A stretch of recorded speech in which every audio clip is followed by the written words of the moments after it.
The Milwaukee Bucks destroyed any chance of winning a championship this year or for the foreseeable future by hiring Doc Rivers, the master of blowing leads in the playoffs, to be their new head coach. Doc Rivers has blown the most 3-1 leads in NBA history, and I'm completely flabbergasted that any team that has championship aspirations still wants him to coach their team. Doc Rivers has one ring that he won 16 years ago when he was handed the Big Three, not to mention an up-and-coming Rajon Rondo, and Tom Thibodeau as his defensive coordinator to be the top assistant coach. But ever since then, Rivers has mastered the art of choking in the playoffs. He doesn't make in-game adjustments, his offense lacks creativity, he doesn't hold himself accountable, he doesn't connect with a lot of his players, he doesn't prepare his players to fight through adversity, and the narrative that he's a defensive-minded coach is very overblown. These are all essential skills that every great coach needs. I don't think it'll take long before the Bucks get fed up with him. About a week ago, the Bucks fired their rookie head coach Adrian Griffin despite the team's 30-13 record because of internal problems. Griffin rubbed his players the wrong way by trying to change the defensive scheme that got the Bucks the 4th-ranked defense last year. The defense was bound to take a hit regardless of who was coaching as soon as the Bucks traded Drew Holiday for Damian Lillard. Griffin was already off to a bad start when he scolded newly hired assistant coach Terry Stotts for wanting to spend time with his players during a coaches meeting. Stotts, who was Lillard's longtime head coach in Portland, ended up resigning after this. I don't think there's any reason to believe Doc Rivers will solve their problems. When Doc was in the broadcast booth for much of this season, he was a consultant to Adrian Griffin. So the guy who was giving Adrian Griffin advice this whole time is now replacing him? How does that make any sense? Now, I don't think Doc Rivers is the worst coach ever or even close to it, but he's been given way too many opportunities off of one championship that he won 16 years ago. Only 3 head coaches in NBA history have ever won a championship after taking over a team mid-season, and I'm more than convinced Doc Rivers won't be the 4th one, with all of the playoff failures that Doc Rivers has had ever since winning his lone championship, which he had all the right circumstances for. He certainly doesn't in Milwaukee. There may be a few shortcomings that aren't Doc Rivers' fault, but there's also plenty that are. When you fail to make it out of the second round for over a decade while coaching multiple star players, it's clear to me that you're doing something wrong. Let's start with Orlando. Rivers coached a team that was expected to finish as the worst team in the league to a 42-40 record. That was an accomplishment, but for him to win Coach of the Year over Phil Jackson when the Lakers went from a mid-seeded team to the most dominant team in the NBA was an absolute robbery. It was 2003 when Doc Rivers would start to do what he would become best known for, blowing 3-1 leads. Tracy McGrady was on a tear to get the 8th seed in Magic up 3-1 before the Pistons, who had by far the better team, found an answer and won the next 3 games to move on. I wish y'all would tell the whole story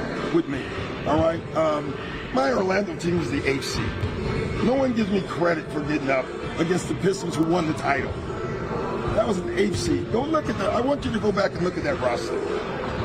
I dare you to go back and look at that roster, and you would say, not a hell of a coaching job. It's fair for Doc Rivers to point out that the Magic were an 8th seed. They had no one outside of T-Mac that was very reliable. Totally valid. Except the Pistons did what Doc Rivers has become known for not doing. Adjust. They had Tayshaun Prince guard T-Mac instead of Michael Curry later on in the series, and the Magic couldn't counter that. Also, no, that wasn't the year the Pistons won the championship. That was the following year, and this Pistons team that he blew a 3-1 lead to didn't have Rasheed Wallace yet. The following year, Rivers got fired just 11 games into the season, which he only won 1 of. The Celtics hired Rivers in 2004, where he would eventually win his one and only ring, but his contribution to that team is way overblown. He couldn't contend for a title with the Celtics until the team got stacked in the 2007 offseason. Even then, with 3 Hall of Famers, as well as Rajon Rondo just 2 years away from making his first All-Star game, and Tom Thibodeau, a defensive guru, as your top assistant, Rivers still needed 7 games to beat the 37-45 Atlanta Hawks in the first round, who had 3 starters that were between the ages of 21 and 22. It also took 7 games to beat the Cavs, who the Celtics won 21 more regular season games then. When the Celtics beat my Lakers in the finals, Andrew Bynum was injured and Trevor Ariza was coming back from an injury during the playoffs, making him unable to be the defensive stopper that he was a year later. During that championship run, it's safe to say the players had more to do with it than Doc Rivers himself. I won't grill Doc for the Celtics not repeating in 2009 though, because things easily could have been a lot different had Kevin Garnett not been injured. 2010 as a 4th seed, making it to the finals while going through Dwayne Wade, LeBron James, and Dwight Howard was impressive. However, up 3-2 in the finals, his team got complacent in Game 6, and just telling your guys during a timeout They're playing harder than you guys isn't good enough. The players deserve blame too, but as a leader, you shouldn't let your guys get complacent in the first place, especially with a team full of veterans and knowing both Game 6 and 7 are on the road. Game 7 of the finals, he deserves a share of the blame for losing. Not all, but a share of it. His team committed 12 fouls in the 4th quarter of Game 7, and it should have been 13 if this one on Kevin Garnett with a little more than 10 minutes left was called correctly. No, this game wasn't rigged as much as I know some people like to claim because of the free throw differential heavily favoring the Lakers. The Celtics really couldn't play defense without fouling throughout that 4th quarter. Or late in the game, there was a possession where Rajon Rondo was guarding Lamar Odom and switched on to Pau Gasol because Kevin Garnett didn't know who to guard while Rasheed Wallace wanted to guard Pau Gasol. To not know who you're guarding is even inexcusable for a youth team. Gasol was able to get an easy offensive rebound, leading to Kobe getting fouled, which made Rasheed Wallace foul out. A team full of veterans really shouldn't look so undisciplined. We even heard Phil Jackson tell his team during a timeout in Game 5 that this team has lost more games in the 4th quarter than anybody in the NBA. They know how to lose in the 4th quarter. All right? They're just showing us that right now. wow, did that comment age beautifully, not just for this series, but for Doc Rivers' coach teams later on. After the Miami Heat formed their big 3, they knocked the Celtics out of the playoffs in each of the following 2 seasons. 2012, the last time Doc Rivers ever made it out of the 2nd round, it was against an 8th seeded Sixers, and it took 7 games to beat a team who only made it past the 1st round because Derrick Rose tore his ACL and Joakim Noah got hurt too. The Celtics went into rebuild mode after losing in the 1st round of the 2013 playoffs to the Knicks and traded Rivers to the Clippers, led by Chris Paul and Blake Griffin during the Lob City era. At the time, we all thought the Clippers are getting a championship coach and this should be a huge upgrade over Vinny Del Negro, right? Nope. 2014, the Clippers made it past the 1st round, but not making it past the 2nd round became a trend for them. The trend started with the Clippers splitting the first 4 games of the 2nd round against Kevin Durant, Russell Westbrook, and the Oklahoma City Thunder, but then they lost the next 2 games to lose the series. The Clippers blew games 3, 5, and 6 of that series in the 4th quarter. What Phil Jackson told his team during Game 5 of the 2010 finals about the Doc Rivers coached Celtics, it turned out to be true about the Clippers while being coached by Doc Rivers too. After that season, the Clippers promoted him to be the head of basketball operations while still coaching the team. What did he do to earn that? The Clippers only won 1 more game than the previous year under Doc Rivers and still never made it to the conference finals. According to Glenn Big Baby Davis, I'm going to start with the coach, and that was the president at the time, Doc. I think it started with him, with just holding everybody accountable, especially your stars. You know what I mean? I think he did some really, really crazy things. You know what I mean? I love Spencer Hawes. Like, you know, he just did a lot of things. He tried to, first of all, he tried to create Boston again, I feel like, in a way. You know, and these guys wasn't those guys. Right. You know, you're expecting them to be those great players. They're not. Right. So you got to handle these other guys different. You know what I mean? And I just think he lost us. You know, He had a lot of hats on, though. He was, president, coach, and GM, right? Uh-huh. He had a lot of hats on. He lost us at the time, and, you know, and then now when you lose, you know, the communication with your head coach, and now there's questions and things with your players. Now your players not seeing eye to eye. You're not getting your players on one accord really making them sit down and talk. Like, really making them like, yo, let's get this shit done. I don't think he did that. And then, we didn't respond, in ways. Right. Because now our leader is miscommunications with, getting the message out from the coach.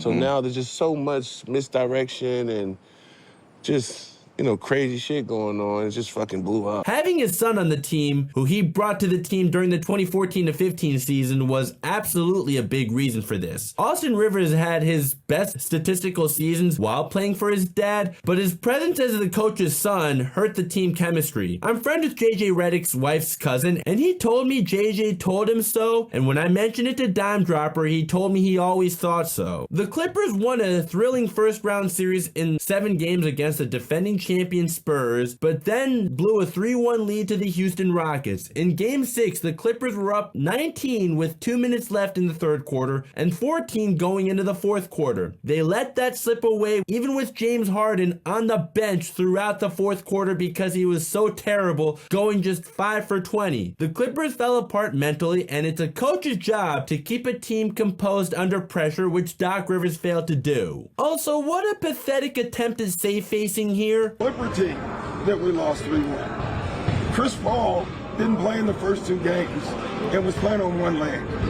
And we didn't have home court. Yeah, okay. You split the 2 games he didn't play, and then you won 2 where he was playing on one leg. All you needed to do was win 1 more game. Not to mention, that Game 6 collapse was on your home floor, so no, there are no excuses for that. I won't be so harsh about losing in the first round of the 2016 playoffs, though, because both Chris Paul and Blake Griffin got injured during that series. 2017 was the final year of Lob City, and it was another blown lead for the Clippers as they went up 2-1 on a very young Utah Jazz team, but then lost in 7 games. To be fair though, Blake Griffin was injured during that series, so Chris Paul was traded to the Rockets during the offseason, and Blake Griffin was later traded to the Pistons, so the Clippers were entering a rebuild phase. In 2018, criticism of Rivers eased up as he coached a team that was supposed to be rebuilding and not supposed to do any good to 42 wins, and then the following year to 48 wins with Lou Williams leading the team in scoring as the 6th man. The Clippers even got to 6 games against the Warriors with Kevin Durant before KD was injured. This proved that Doc Rivers is fine coaching a team with low expectations, but absolutely not for a team trying to win a championship outside of the Celtics when he had all the right circumstances. After the Clippers acquired Paul George coming off his best season statistically and Kawhi Leonard the reigning finals MVP while keeping the same core that just gave the Warriors a run for their money in the first round when they were heavy underdogs, now they're clear championship favorites, even after the Lakers brought in Anthony Davis to team up with LeBron. That didn't stop the Clippers from having arguably the worst meltdown in NBA playoff history, blowing a 3-1 lead in the second round, the third 3-1 lead of Doc Rivers' coaching career, and second with the Clippers. The same story 3 games in a row? Let's start with who's to blame. Glenn Rivers. Because I don't understand how you got the nickname Doc, okay? You don't even know how to do fucking CPR because you can't stop your players from choking all the time. They blew 3 double-digit leads in each of the last 3 games. Game 7, most of the team was bricking everything. Kawhi Leonard, the reigning finals MVP, couldn't even buy a basket, and when he wasn't bricking, he got passive and just looked totally disinterested. That looked so out of character for a guy who, the previous year with the Raptors, when he was finals MVP, in Game 7 of the second round against the Sixers, he had 39 field goal attempts in that Game 7. So much for thinking Doc Rivers is such a great motivator as the team showed terrible body language during that collapse. Say what you want about the Lakers winning a fake ring because there were no fans in the stands. Well, I'd rather win a fake ring than blow a 3-1 lead in pursuit of a fake ring with no fans in the stands. Doc Rivers also went on to say the Clippers were the laughingstock of the NBA before he arrived. You mean before Chris Paul arrived. Chris Paul may be a playoff choker too, and I already made a whole video on that, but he's the one who elevated the Clippers from a laughingstock, not you, Doc Rivers, or should I call you by your real name, Glenn. Lob City already began before your arrival. You were the common denominator for both 3-1 blown leads. If I were a Clippers fan, I would have been screaming good riddance the day he got fired. No reason to feel bad for a guy who's doing more than fine financially, especially when it didn't take that long for him to get a new head coaching gig anyways. Even if he didn't, he could easily end up in the broadcast booth, which he did for a few months this season. Now on to Philly to replace Brett Brown shortly after his departure from the Clippers. The Sixers fixed the terrible roster construction, getting more shooters around Ben Simmons, who everyone knew can't shoot, and have Tobias Harris be more of a stretch four. As a result, the Sixers had the top seed in the East and had no problem getting past the 8th-seeded Washington Wizards. However, Doc Rivers' trend of choking in the second round continued as the Sixers blew a 2-1 lead to the 5th-seeded Hawks, who were inexperienced in the second round, while blowing an 18-point lead in Game 4 and 26-point lead in Game 5. Doc Rivers went too deep into his rotation, playing 10 guys, which, if it was the regular season, that's fine, but not in the playoffs. It should be 9 max playing meaningful minutes at this stage. You also can't blame not having home court for this, because you did in this series. The last straw for the Sixers happened to be when Doc Rivers blew a 3-2 lead to the Celtics, and in Game 6 of the second round, Joel Embiid, the league MVP, did not touch the ball in the final 4 minutes of the game and was 3 for 6 in the fourth quarter. Much like the Clippers, the Sixers failed to make it past the second round under Doc Rivers, and Doc was fired again. Game 7, Joel Embiid was horrific, and I think both Embiid and Doc Rivers are to blame for this, for how Embiid was catching the ball way too far away from the basket, and even though he can shoot, he's way more effective when he uses his size near the rim. He didn't demand the ball down low enough, but Doc Rivers is at fault too for not drawing up post-up plays to get his star player in rhythm. And there he ended up in the broadcast booth for roughly half of this season. All this said, like I said at the beginning of this video, Doc Rivers is far from being the worst coach the NBA has ever seen. He's still way overrated because of one championship he won 16 years ago. The fact that he was named to the top 15 head coaches of all time over Rudy Tomjanovich or Bill Sharman is insanity. Any team trying to win a championship should have learned a long time ago. Stay away from him. That said though, do I think he knows basketball? Of course he does. He was a point guard in the NBA for 13 years, even made an all-star game at one point in his career, and from having been employed in the NBA for most of his life, there's no reason to believe he doesn't know the game. There's a lot more to know in the game to being a great head coach though. Throughout his career, Rivers has seen plenty of regular season success, but the main thing holding him back from not making it past the second round for over a decade now has been his inability to make adjustments on the fly. It's not just people like me who say this about Doc Rivers. Guys who've played for him have said so publicly. Rasheed Wallace had something to say about Doc Rivers' lack of adjustments, which he spoke on from his 1 year in Boston. Get Glenn out of there. You got to get somebody in there that the players respect. He doesn't make adjustments. That's just from being in the locker room with him for that one season. That seems to always be his biggest knock. If his team is up, you don't really have to coach shit then. When you in the trenches and you going against another team and another good coach, you got to be more than a locker room manager. He depends more on the players to make those adjustments. For that coach also, you have to come in there and make adjustments as well, especially if what you're trying hasn't worked. And when we were in Boston, as far as the players out there on the floor, we were the one that made the adjustment. All right, come out the huddle. Right before we get on the floor, we huddle up like, all right, look, yo. Nope. Hey, fuck that. We gonna do this, boom, boom, boom, boom. For the way that Glenn is, he's not that hard-nosed coach that we need. Nobody wanted to believe me. Now look. Jamal Crawford never directly mentioned Doc Rivers here. For us, I think we didn't handle adversity. I don't think we're mentally tough enough in the moments that it mattered the most. And it could have been me at times, it could have been somebody else at a time, or whatever it was. I just think collectively as a group, and you know, you guys know, winning championships, the group has to all be tight.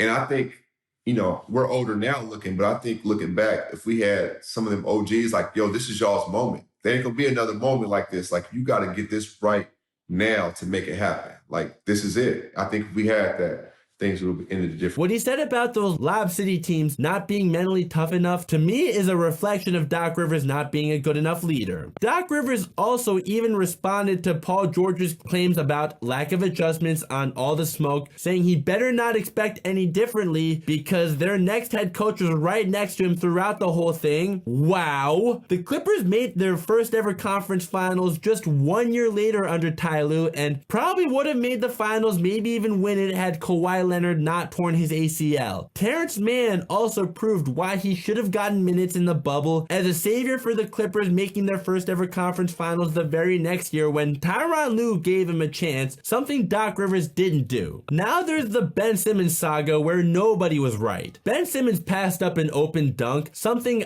I've called cowardly and even selfish because he set up his teammate to fail instead of taking matters into his own hands as a star player on the team because he couldn't make free throws to save his life. Rivers, on the other hand, not having Ben Simmons back. Doc, do you think Ben Simmons can still be a point guard for a championship team like the one you guys want to become? Yeah, David, I don't know that question or the answer to that right now.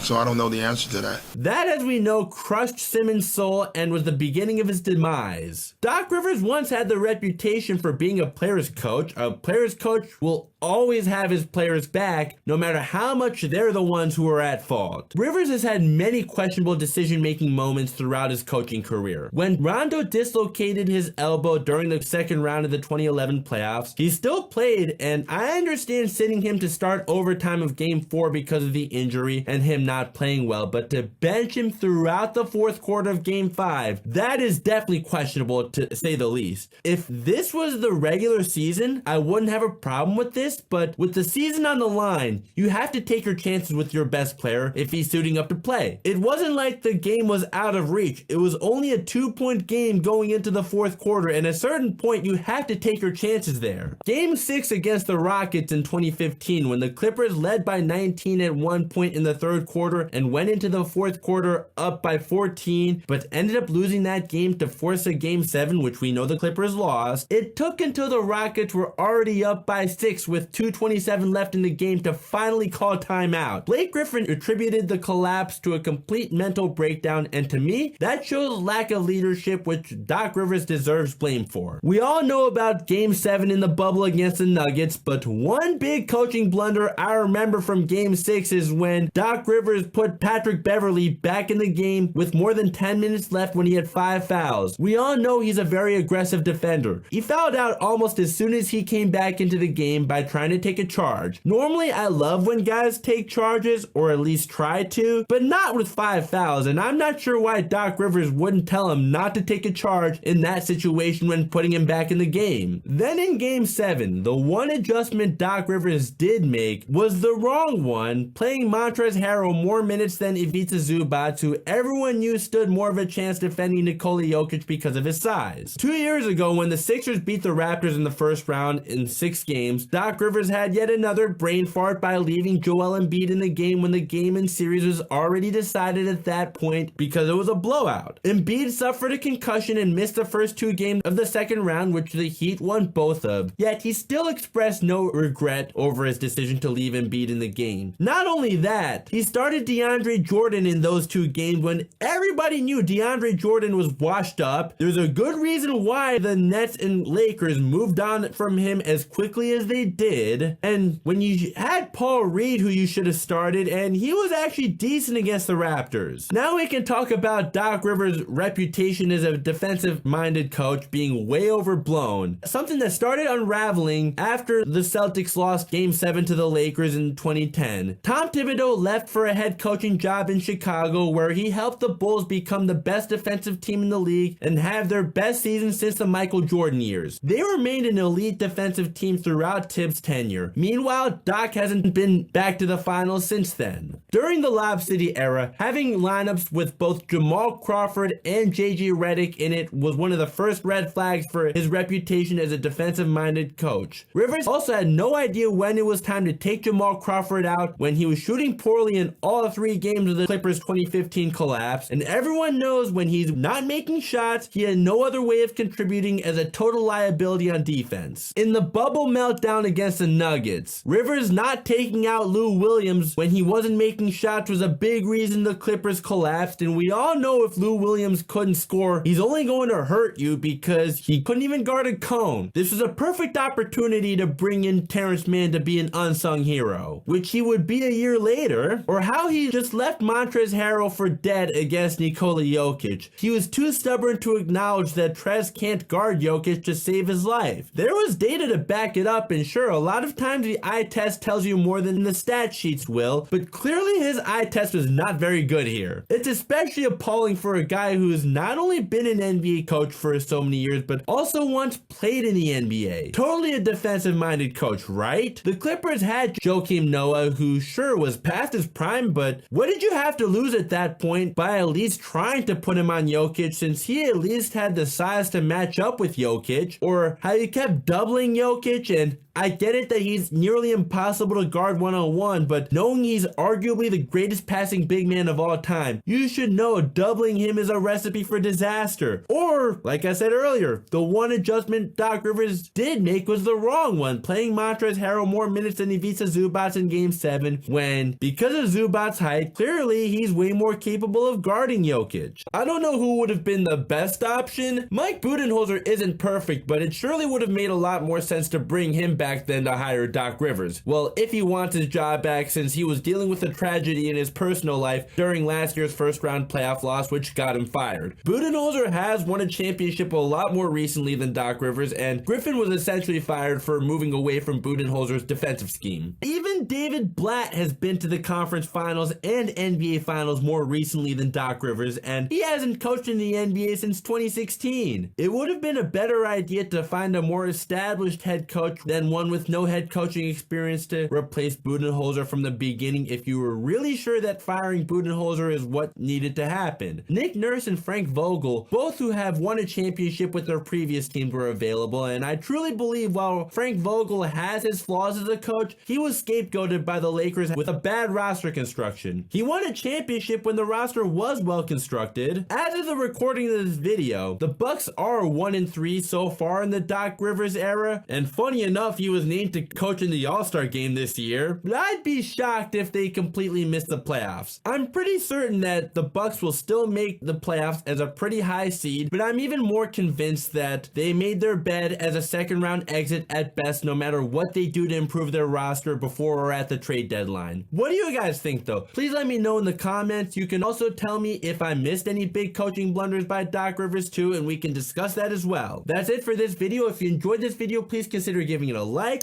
If you want to see more, please consider subscribing and turning on notifications if you're already subscribed. Thanks for supporting as always. Links to my social media are down below. If you want to see my most recent video and the one that YouTube recommends, both are up above. Thank you so much for watching, and I'll see you in the next video. Peace.